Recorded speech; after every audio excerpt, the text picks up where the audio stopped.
Hi everyone and welcome to Dance Podcast Season 3. I'm your host, Jasmine Cook. This is a dance science podcast presenting discussions with global industry leaders, aiming to make research and information more accessible and enhance dancer wellbeing, health and training at all levels of the sector. New episodes every Monday, 6 a.m. London time. Dance thanks Ballet Rosa for sponsoring today's episode. Ballet Rosa inspires dancers from all over the world with apparel and accessories for male and female dancers, designed using the highest quality materials and engineered for a high level of comfort, mobility, and performance. Ballet Rosa is renowned in the world of dance for their harmonious mastery of technical materials, combined with artistically inspired design. Check them out and find out more at www.balletrosa.com. Hi everyone and welcome back to another episode of Dance Podcast. This episode's a little bit different today. So this is an episode with Ballet Rosa and I'm super excited to have Luis and Filipa here today to discuss the brand. We're going to look at so many different parts today. We're going to look at Ballet Rosa's ethos as a brand, their development, how they came about, focus a little bit more in depth on some of the products, and also talk a bit about the future of the brand and what they're working towards and how that aligns with the dance world. So I'm really excited today. Welcome, Filipa and Luis. It's great to have you. Thank you. Thank you for having us. If you could just start with an introduction to Ballet Rosa. So tell us a little bit about the brand's ethos, how it came about, how it started. A few years ago, back in 2010, I decided with my partner Adam to found Ballet Rosa because we thought that there was an opportunity for a new brand to emerge, which would bring a connection between the fashion world and the conservative, more classic look of the design. At the time that we saw in the dance world, we had some previous experience with manufacturing for dance, so we had some feedback from dancers, but not so much. But nevertheless, we thought that it would be a good idea to launch into that in that specific challenge. And well, then the rest, I think it was all about the dancers. The dancers made this into what we are, just to put it in shorter terms. Yeah, totally. And I think as well, that still comes through now. So we'll look at it a bit more as the podcast goes on, but keeping the dancers at the forefront of everything you do is definitely something that comes through in your brand. So the name Ballet Rosa, I always have thought it's beautiful, but it really transmits your values as a company. Do you want to tell us a little bit about that? Well, yeah, we thought that the name, we needed to put a lot of thought into the name because obviously, as a brand, you need to explain very rapidly what it's all about. And so we made a focus on ballet because we wanted to make sure that we knew, even ourselves, for us and as well as to others, how focused we are on this particular core of the dance. So it's the obviously ballet. We have also a little bit of modern, contemporary, but it's obviously the classic side of ballet, which makes us stick and really makes us very excited about the product that we do. And then Rosa, as a symbol of beauty, as a symbol of it embodies a lot of values, embodies harmony, embodies color, embodies shape, the connection with nature, but I think it's mostly the beauty of the flower itself, which then is brought to the brand as a symbol of all those values as I just described. Yeah, definitely. It's really beautiful. I would love to know, just before we focus a bit on some of the products, what both Luis and Filipa, what the importance of ballet is as an art form to you personally. So where your motivation to support dancers through their dancewear comes from. What's the importance of ballet to you? Okay, I can start with this one. So I danced until I was 18 before I moved to college. So for me, I think I have a different perspective on this. I feel like I had the chance to be the dancer and now be the one that is supporting the dancer. So that's really exciting for me. And I think we bring a lot to the dancers. We like to support them, to have this experience, to interact with them. And for me, this I hope this doesn't sound bad, but I think I'm kind of reliving this experience through them. And when we go to events or when I see the dancers on social media, like everything, like the excitement before and being nervous before the performance, and then after the performances, then they are like relieved but still excited. And for me to relive that is very special, and it brings me a lot of happy memories. So I'm really happy to be able to be on this side and to make and to support the dancers and make them be able to follow their passion and to be able to follow their dreams. For me, I would say it's a little bit different than Filipa. I've never danced. I was never a ballet dancer. I used to dance, but socially, within friends and so on, and that's how I came to contact with dance. But for me, dance is more about expression. Is how it's a language.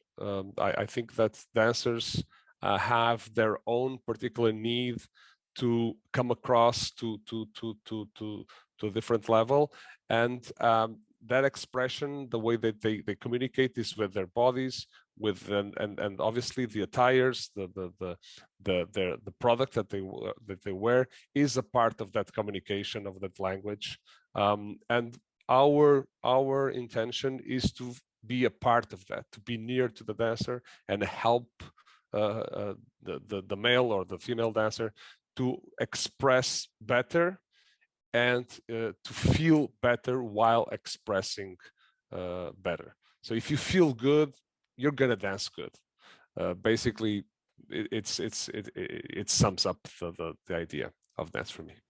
Yeah, definitely. And that's so true. If you feel good, you dance better. And I think people often say it in a way that they think it's just in their head, but I think that's a universal experience for dancers. When you feel good in what you're wearing and feel more confident, then you definitely do dance better. And I don't need any science research to tell me that, because I'm so sure that's true.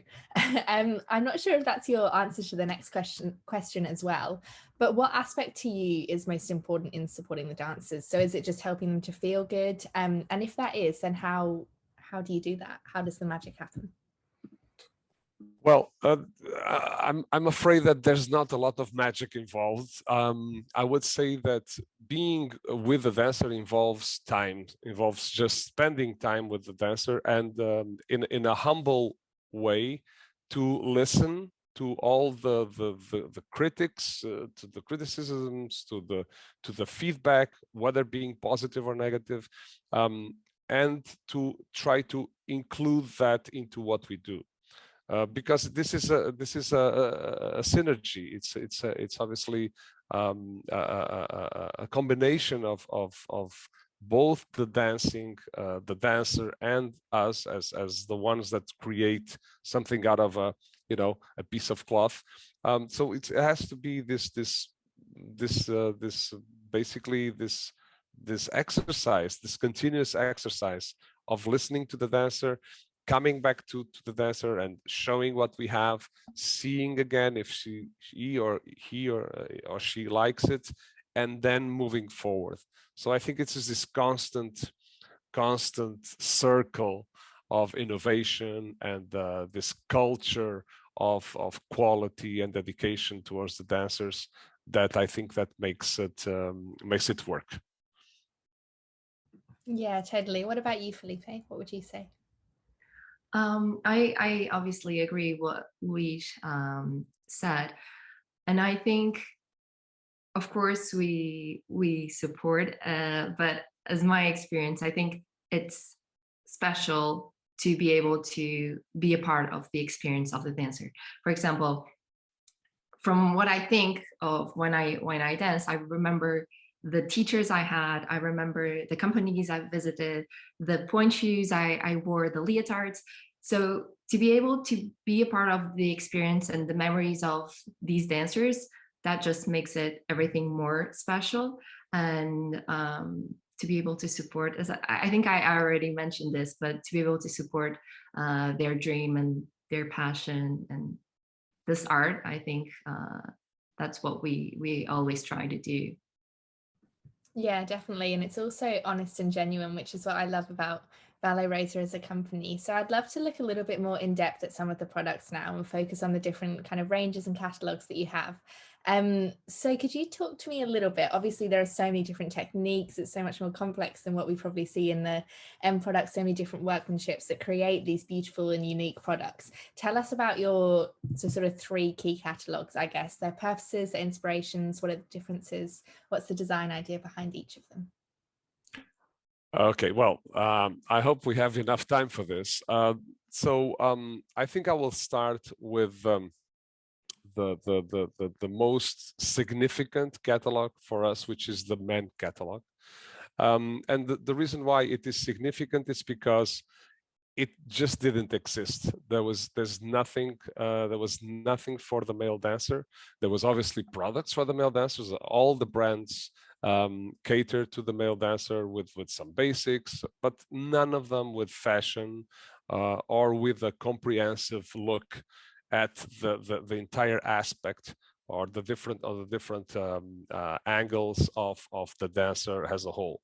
So we have decided to create a 180-page catalog for men where we have fashion, we have the basics, we have bags designed just for men, we have the socks, we have the dance belts, we have all that it takes for the male dancer to feel unique and feel beautiful in an equal way as we do for the female dancers.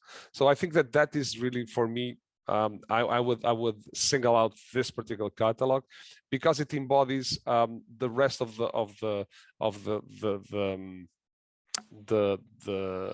the values that form part of the Createur, which is the fashion catalog, and the Academy, which is obviously a catalog more that caters more to schools to create uniforms, dress codes, and so on.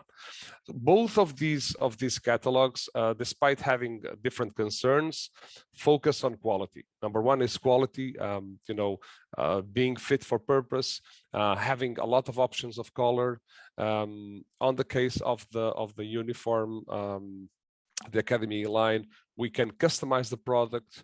We can have this more than 150 colors, which are open to the teachers or to studio owners to create their dress code. We also offer in this catalog the possibility of creating a logo, which identifies the studio. So this is a quite unique, that catering to those professionals that work day in and day out with the dancers from very early ages. So this was very important for us.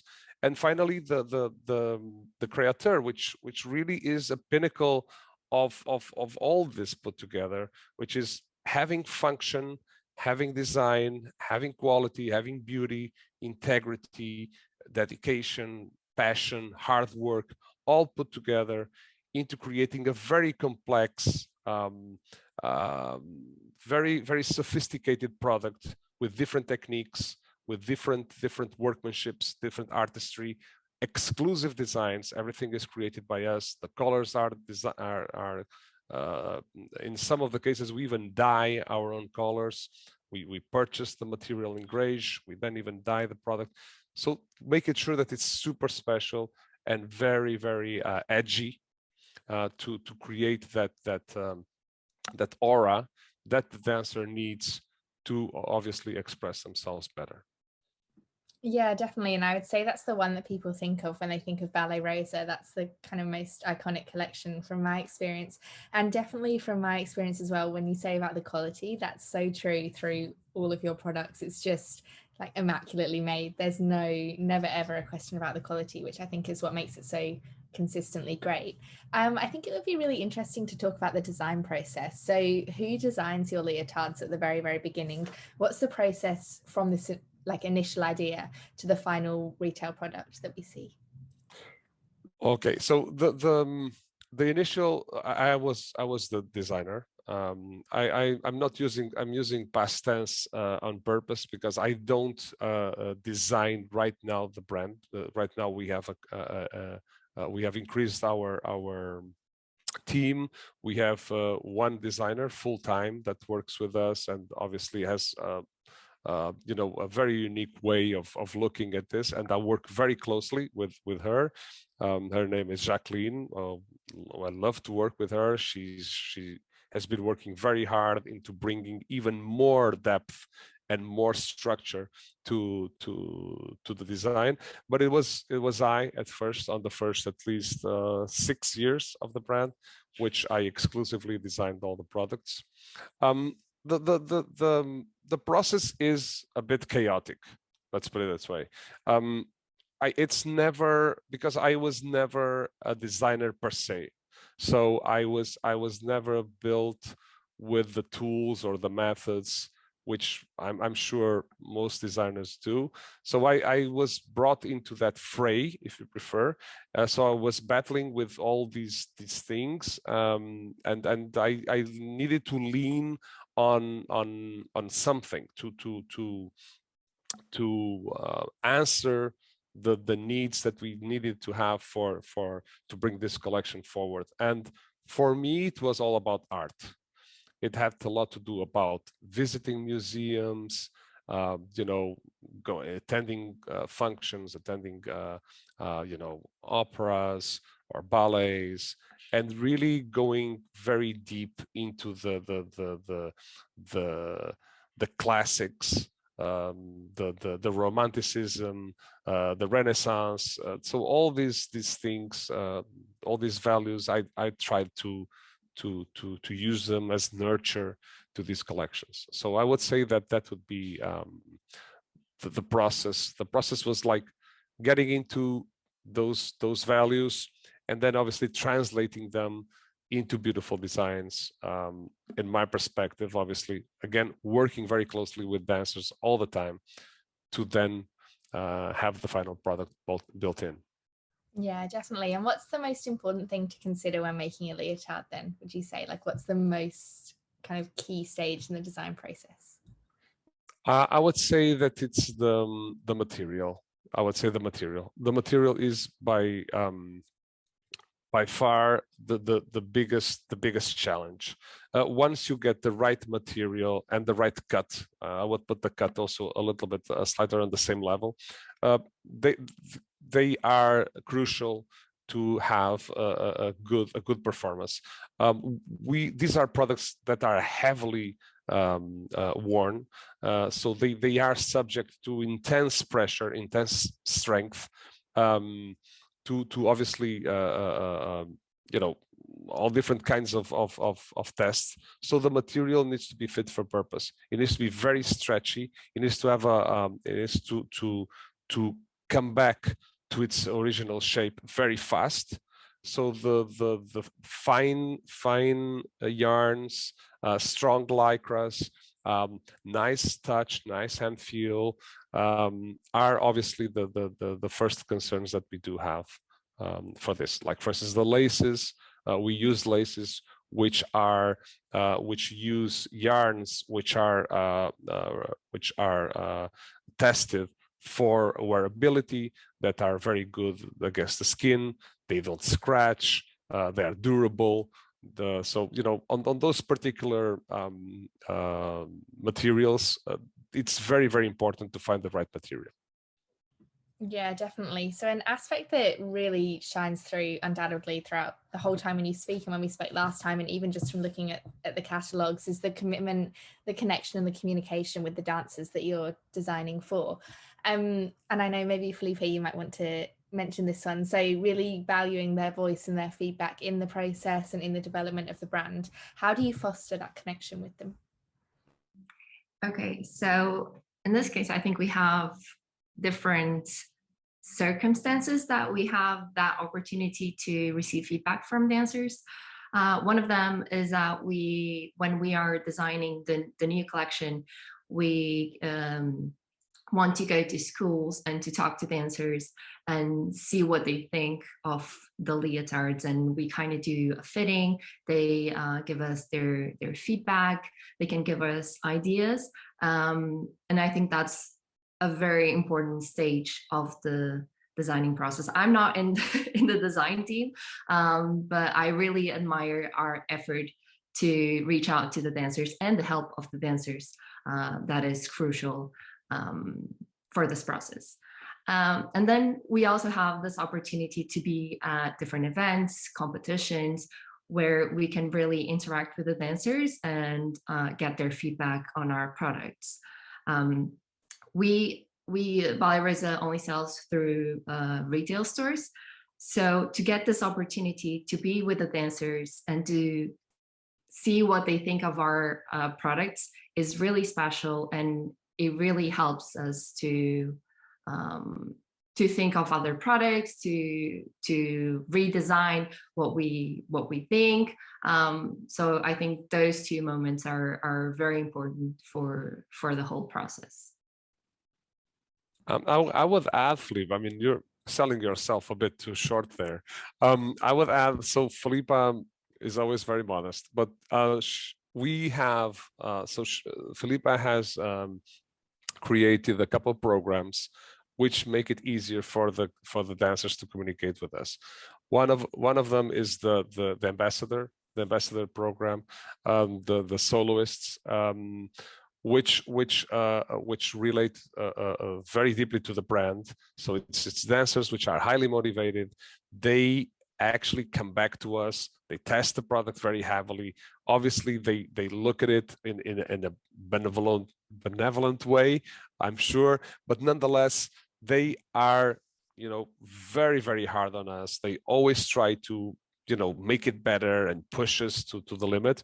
That's one thing I think is very, very important to get a lot of feedback from that. And secondly, is that on the events, we go to the point of even allowing dancers to come with their own designs. So we invite dancers to, through social media, to bring us their own ideas of products, which then may or may not form part of our next collection. So all these moments are important, and again, they relate to the same concept, which is, putting your ear to the ground, making sure that you hear those movements that are sometimes not perceptible if you are just doing something else. So you need to be very, very close to the dancers and hear them. And I think that in the events and all these communication techniques that we have implemented with the help of Filipa are crucial to getting that feedback from dancers. So thank you for that, Filipa.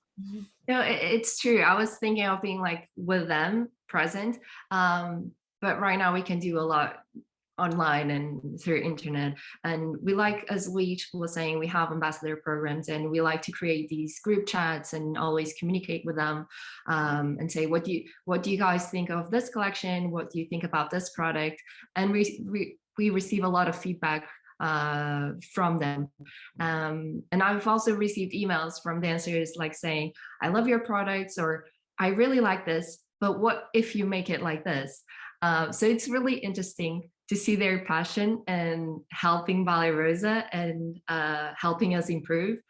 So it's really nice to see their effort and time to write that email or to write that feedback. And that's something that we truly appreciate. It's good to know that we have many designers out there, to actually bring forward Ballet Rosa for the coming years. I'm very excited about that. Yes, definitely. I was just going to add as well, you also go to events, right? So you're at YAGP last week or the week before, was it? Lots of events like that where you can actually meet the dancers face to face and get feedback there. I don't know if you have anything to add on that too. Yeah, that was like Filipa said earlier, that is a priceless opportunity to meet the dancers. But I would highlight that on these worldwide events, because we sponsor Dance World Cup as well, this event brings like 53 countries into the fold. We work with all dance. They cater more to the South American market, and obviously YGP, which is a worldwide, very prestigious event. I think that what I would highlight is more the body shape, because we get to work with different with very different body types. I feel that it's we should highlight that, you know, dance is not or our products are not related to a specific body type. We work with different body types, make sure that the products are fit, and they don't just cater to that specific kind of body or body type or body shape, if you prefer.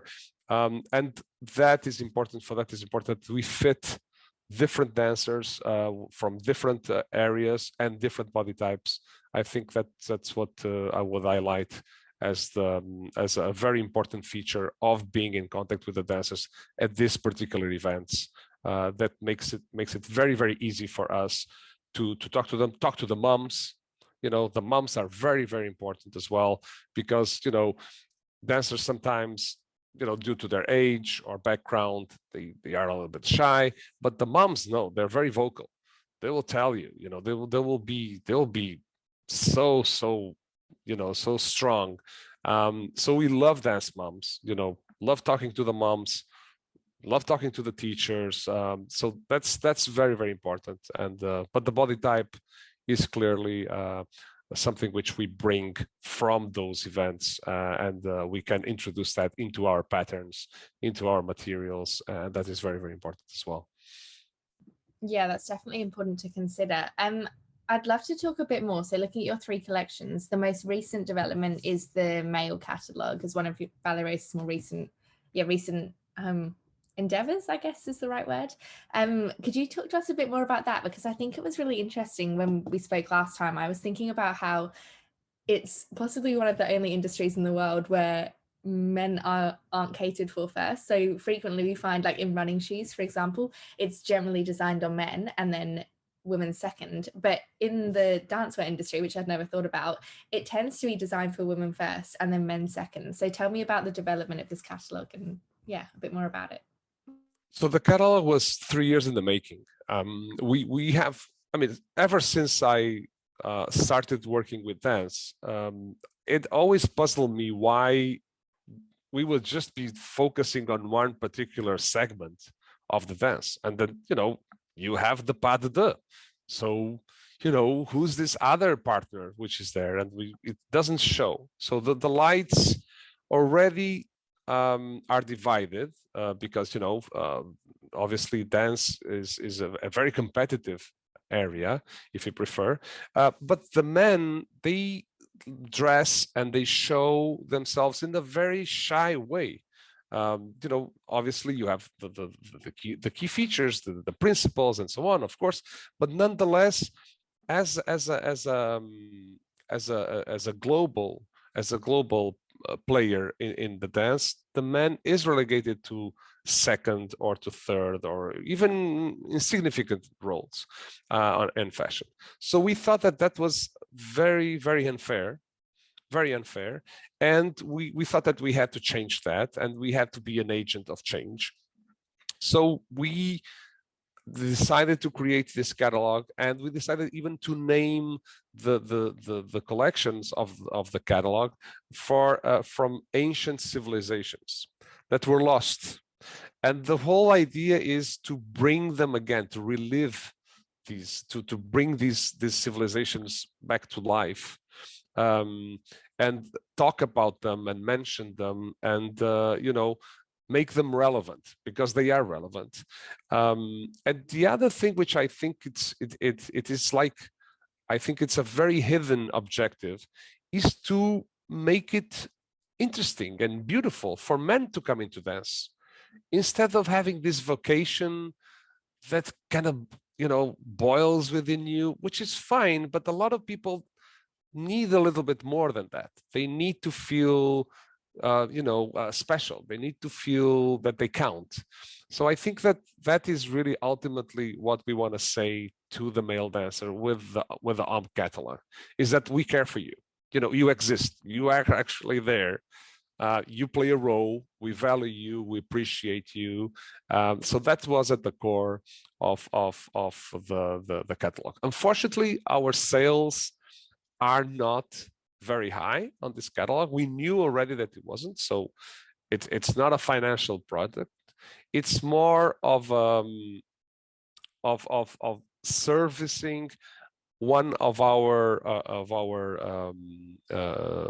one of the points of our mission, which is to cater for the dancer. So if we cater for the dancer, we cannot make any difference between the male dancer or the female dancer. Yeah, definitely. I hadn't thought about it like that as a point of part of your mission. That's really great. So on a similar line of thinking, what's the importance of the academy line for young dancers? So growing, you mentioned growing with them and being with them from the start of the journey. What's the importance of that line? The academy collection, the academy catalog actually subdivides into two different collections. We have one which is called the Aspire collection and the Modern Basics. Modern Basics is what I told you earlier. It's all about creating uniforms, dress codes, and being with the dancers from the start is obviously very important for a brand, because you start that relationship, you start that standard with the dancer. So I think it's very important as a brand, and I think it's important to as an inclusivity feature of the brand, not to cater to a very specific age group. I don't think that is a good way. Like I said before, working to the dancer does not exclude anything or anyone from this premise. On the specific case of the academy catalog, there is the second part of it, which is the Aspire collection, which is for aspiring dancers, and that is it's a very exciting group of products.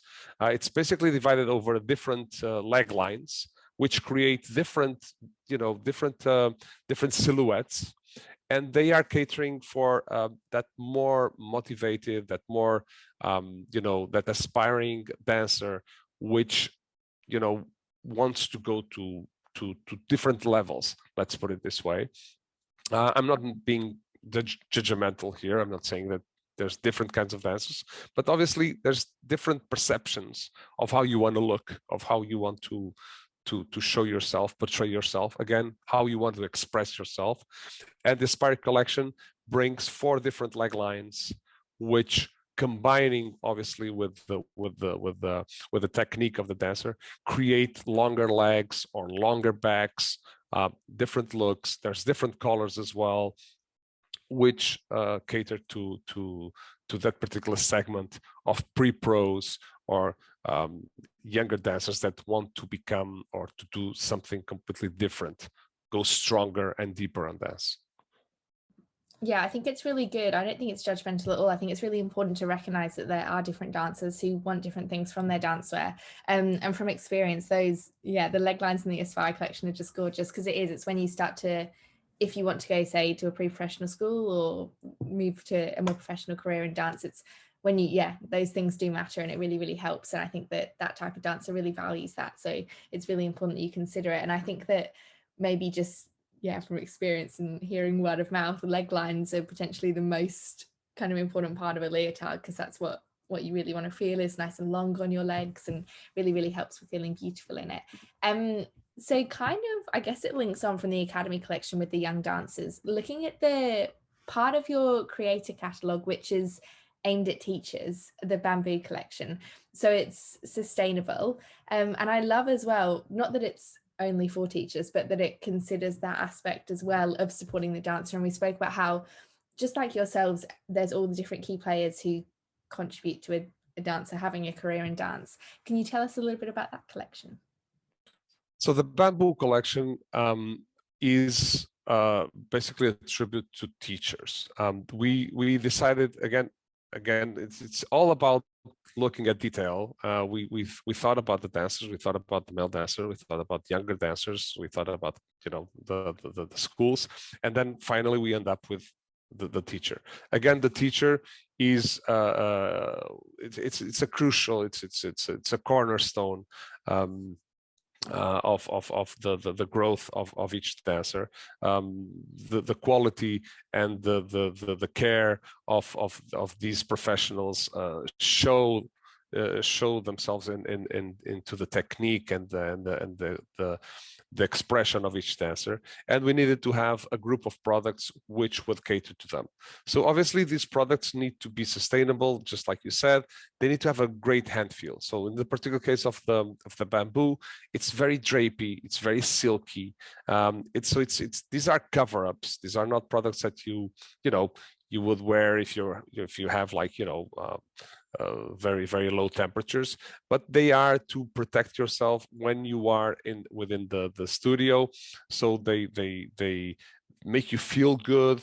They move with you because they're very stretchy. They have the equivalent number of the equivalent percentage of lycra that leotards do, for instance. So they work very, very closely with the teacher, and again with its own identity.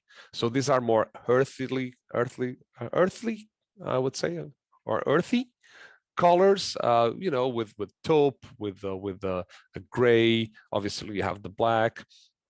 Some very soft colors, because again, we are protecting, we are nurturing.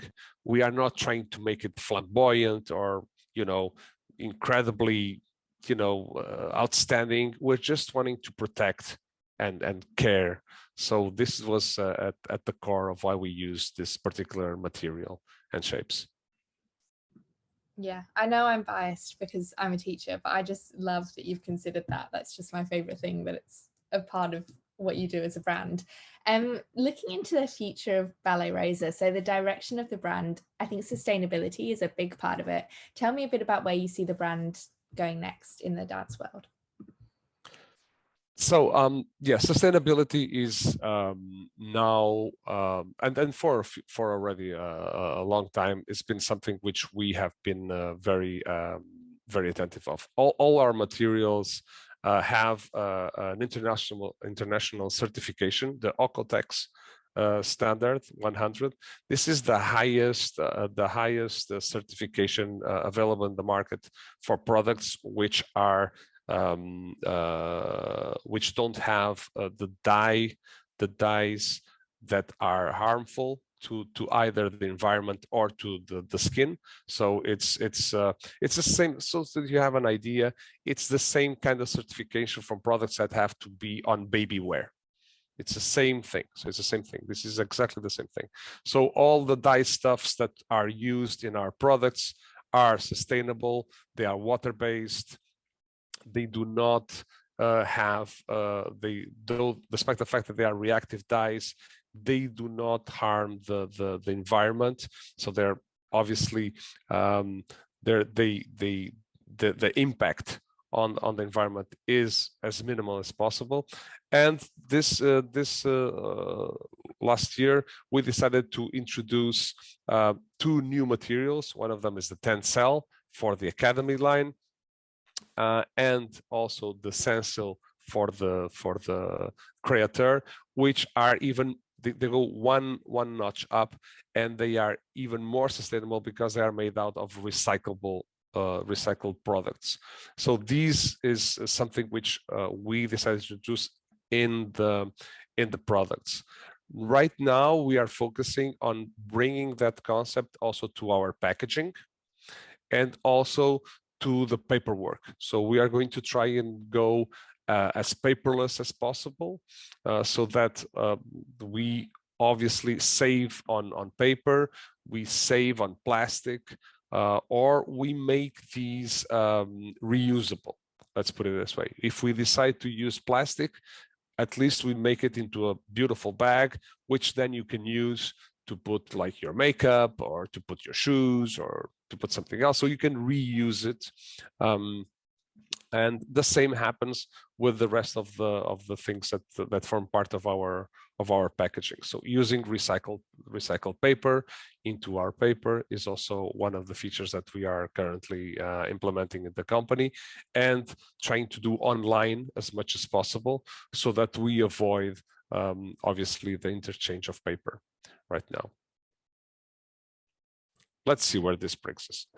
Yeah, right. And sustainability, I think it's like increasingly important. So more and more people are caring about it. More and more people are moving away from fast fashion, away from just putting out more and more kind of products. And yeah, the plastic as well, the packaging, the whole, everything that goes into it is so important to consider. And I love that that's part of your next step. What else is in the future for Ballet Rosa? So I think you mentioned last time as well, more kind of presence at events to continue that communication with the dancer. Yes, what we have understood is that as a brand, we cannot solely rely on marketing. We have to do direct marketing. We have to be even closer to dancers of different origins and different markets. Right now, we have made an agreement with another event that caters to South American, which is all dance. It's a up and coming competition. They're also trying to do something here in Europe, but the idea is again to try to get more knowledge and more feedback and more connections with different dancers from markets which we haven't been there before. One, unfortunately, which right now it's a bit unavailable, is the Russian market. This is something which we are very sorry that is currently undergoing. Unfortunately, this is we are very sorry to see how this conflict is obviously impacting worldwide and also in the dance industry, because Russian dancers are obviously a part of our community as a whole, in the same way that Ukrainian dancers and other nationalities. So basically, what we want is to have this inclusivity, and we would wish for these events, or for these unfortunate events, not to happen, so that we could even bring the brand also over there, because that's what we were expecting to do over the coming years. Because the Dance World Cup was going to have one of their sessions in Russia, for instance, which was going to happen this year, and unfortunately that's not going to happen. So moving forward, I think that being with different dancers from different publics, from different markets, is the way forward for Ballet Rosa. Yeah, totally. And my last kind of question is, well, it's quite a big question, but where do you see dance in general going in the future, and innovation? And I don't know, I'm totally open to how you want to take this question, whether you take it as design or like the art form or anything, but how do you see Ballet Rosa evolving alongside the direction of dance? So because we already have those values of inclusivity, we do have them already. If you look at our catalogs, you do not see any trends there. You have dancers from different ethnicities, different skin tones. Our men catalog has dance belts in 5 different skin tones. So we could just have that. But actually, the dance belt is a product which really is not even shown.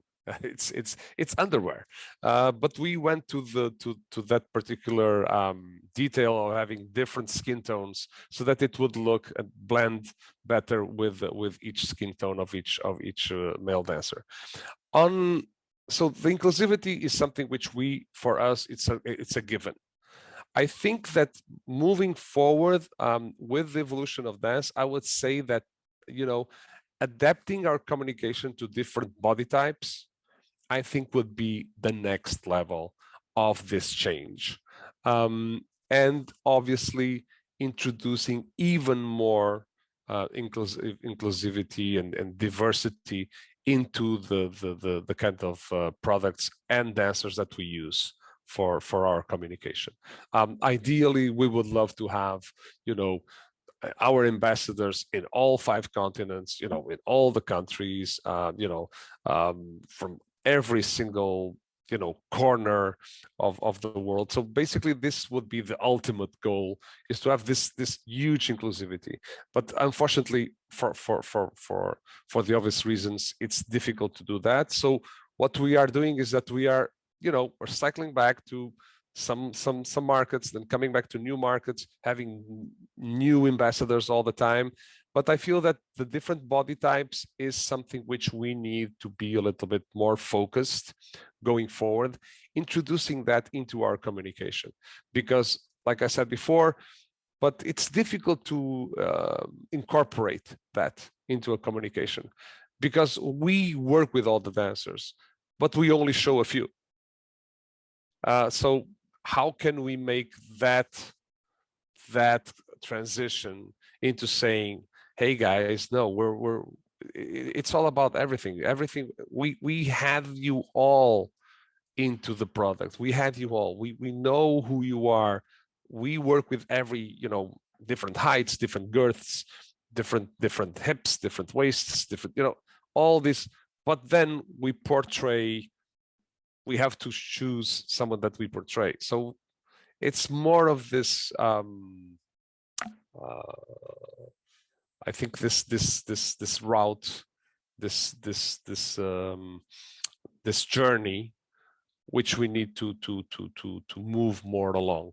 I think to as a challenge for the brand in the dance world. Let's put it this way. I don't know if you agree, Filipa. Yes, I agree with everything you said, and generally speaking, I think Ballet Rosa is always trying to find something new, to bring something innovative to this dance industry, to break barriers. And along with this, I think this new generation of dancers is more outspoken, and they are starting to speak up about what they want and what they need. And I think along with these dancers and with their feedback, we are going to evolve and bring more innovative either products or ways of communicating. So yeah, I agree with what you said. Yeah. Thank you. I think I think that's so, from both of you, so aware of what's happening in the dance world and what's happening in your company. And I think it's, really, I just love to hear that that's kind of the next step. I think that's great, because definitely that's what I see on social media. It's outspoken, but in the best way. So people speaking up for what they want. Yeah. And I just think that awareness is really great. And something that really has struck me today, listening to you both talk about the company, it's a much smaller team than I would have ever expected had I never spoken to you. So it's really quite a small kind of, little team. And I think that really allows the care that goes into your products to happen the way it does. So it allows you to really, really care about what you do, really, really have that passion, those same core values, and really it helps to make the dancer feel valued as well. And put across what you want. So that's brilliant. I don't know if either of you have anything to add. It's been so great to speak to you today. I do. I want to share, I don't know if this will help your dancers or your viewers, but there's a small secret which I would like to share with you. So back in 2002, when we first started the company, so we started in 2012. We started the company in 2010. In 2012, there was where we are based in Portugal. There was the European Capital of Culture that was hosted in Guimaraes, where the company is based. And at the time, there was a huge cultural movement in the city, so we decided to be part of that. And we teamed up with one of the studios that was at the time one of our customers. They really were very excited about Ballet Rosa. So what happened is that we created a choreography with all the workers of Ballet Rosa. So we all danced. So we danced with the seamstresses, with the pattern maker, with the cutters, so the people that did the invoicing. So all this team came together, and we would rehearse, and then we created a final show. So, and this is a small secret in this, and that reveals a lot. It reveals how the company is ready to change, how is ready to get out of this comfort zone and meet the needs of the people that we are working to. So just a small secret that happened. I don't think that this is written anywhere. We never talked about this, but there you go. I love that. Can I see it anywhere? Is there a video anywhere? No, unfortunately no, because these were street, so they were street performed. So the town mayor have different challenges given to different players in the cultural scene. So we did that just for a very limited group of people. It was in the house of people, and at the time it was a contemporary piece where each of us would have a movement, and we would create our own movement. Yeah, so I would choose to I could interact with some other dancer at the time, because we are all dancers, or I could have my own movement if I wanted to. So it was a lot of fun. Yeah, it was a lot of fun. But okay, but on a second note, if I did have a video, I would never release it to you. I'd love to have seen. I would never. No, I would never do that. So positive though. It just gives off such. I hope nobody ever like brought the camera there. It would be terrible. So very embarrassing. That's so positive, such positive vibes, and shows so much about what you're about as a company. Thank you both so much for your time today. It's just been great to speak to you and learn more about the brand and Ballet Rosa and get to know you both. So thank you so much. Well, thank you very much, Jasmine. I hope that the podcast is very successful. I hope that your viewers like the content. I certainly, for one, had a lot of fun talking to you and being a part of this new experience for us. I hope that very soon we can come back and bring you even more new things to Silence. Thank you very much for that. Thank you so much. Thank you, Jasmine. It was lovely to speak with you. Thank you, guys. See you later.